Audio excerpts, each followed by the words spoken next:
new SuperStream requirements are about to be brought in, and while a lot of people might not know it, they have SMSF implications.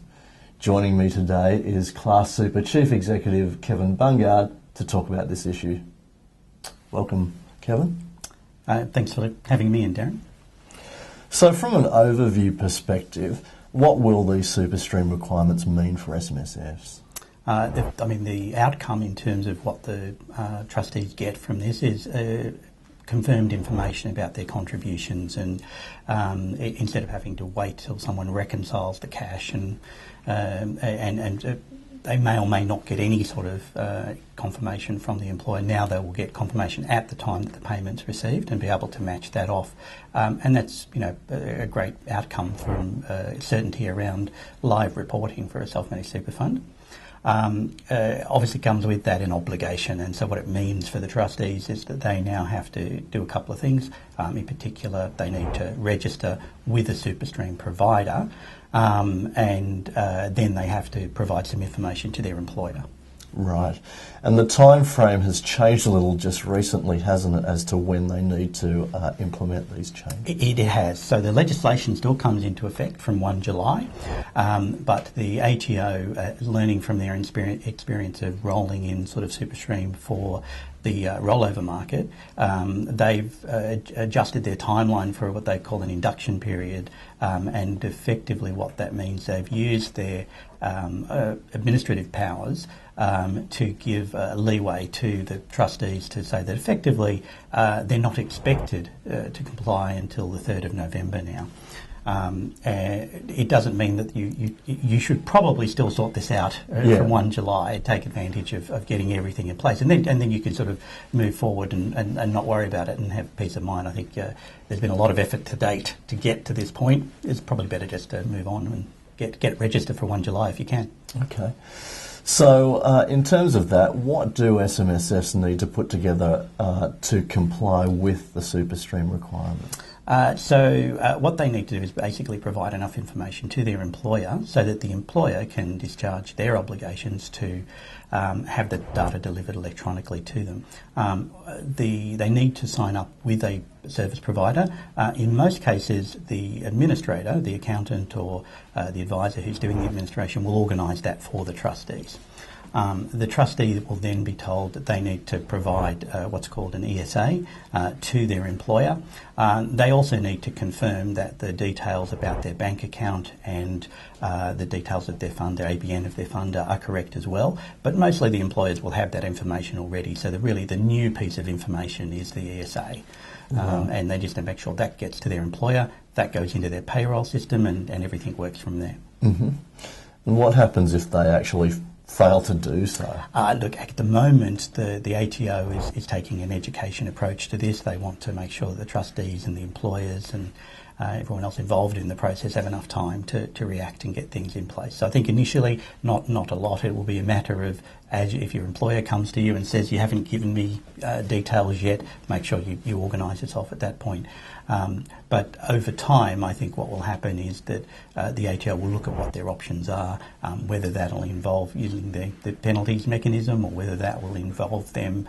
If there's some discussion that they may direct the employers to pay their money into a default super fund, which clearly a trustee is not going to be very happy about. So again, good idea to just get it in place.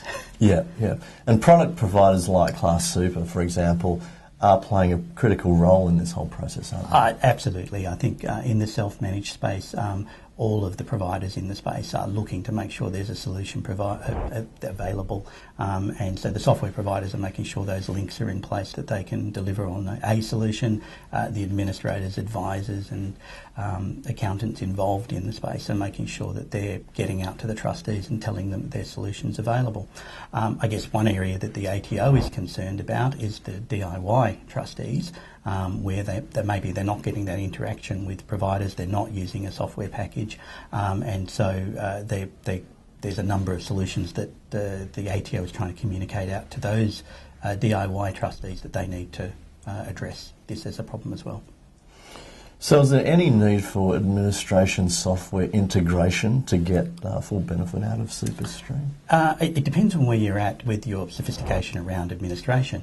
If you're doing year-end processing, if you're using desktop software and shoeboxes and you're doing your processing at the end of the year, then obviously integration isn't going to help much. And really you just need to make sure you've got the data available for the end of the year. So if you can download it from somewhere, that's sufficient. If, however, you're using a cloud-based solution and you're driving efficiency and our clients in Class Super are looking to get daily processing and are getting match-off rates of 99%. So getting that last percent for them is great, and SuperStream means that's more transactions they can just match off. So I think for the cloud providers, integration is really important. If you're using desktop software, it's probably not an issue. Now, there are obviously several product providers out there who are looking to facilitate some of these changes, but what are the differences that people probably need to look out for and characteristics they need to identify as to one over another? So there are a number of providers coming from different directions who are providing SuperStream solutions. Some are doing it from a pure SuperStream service point of view, and that's a paid-for service, and that's pretty much the only thing they're providing. Obviously, organisations like Class Super, where we have an administration solution, are building that into the solution. You've also got Macquarie, who's built a SuperStream solution into their bank account, which is an interesting approach, and it's basically provided as part of that.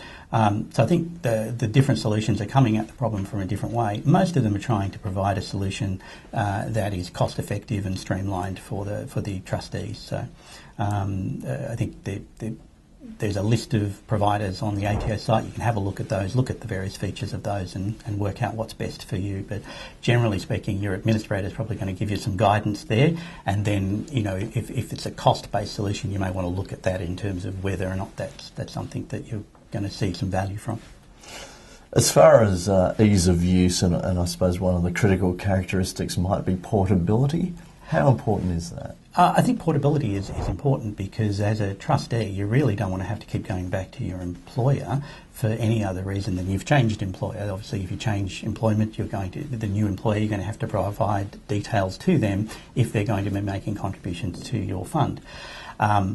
If you change accountant, or if your accountant changes software package, or if your advisor that you're dealing with they change the accountant that's doing the admin for them, you don't really in that situation want to have to go back to your employer and give them another bit of paper. And so portability is really saying, well, I should be able to change any of those sort of parties involved in my administration without having to go back to my employer and give them a new ESA.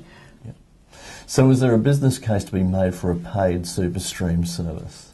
I think that's something for the market to determine in terms of where the value adds are. So I think if someone is charging you for a SuperStream solution, then you need to look at what are you getting from that you're not getting from one of the free solutions. There are a number of free solutions available, so it's really an opportunity there to look at those and see whether there's make your own assessment as to the value there. I'm not sure what the real value proposition is there, but I'm happy for the market to determine that. Okay, well, thanks very much for your time today, Kevin. You're welcome. Thank you.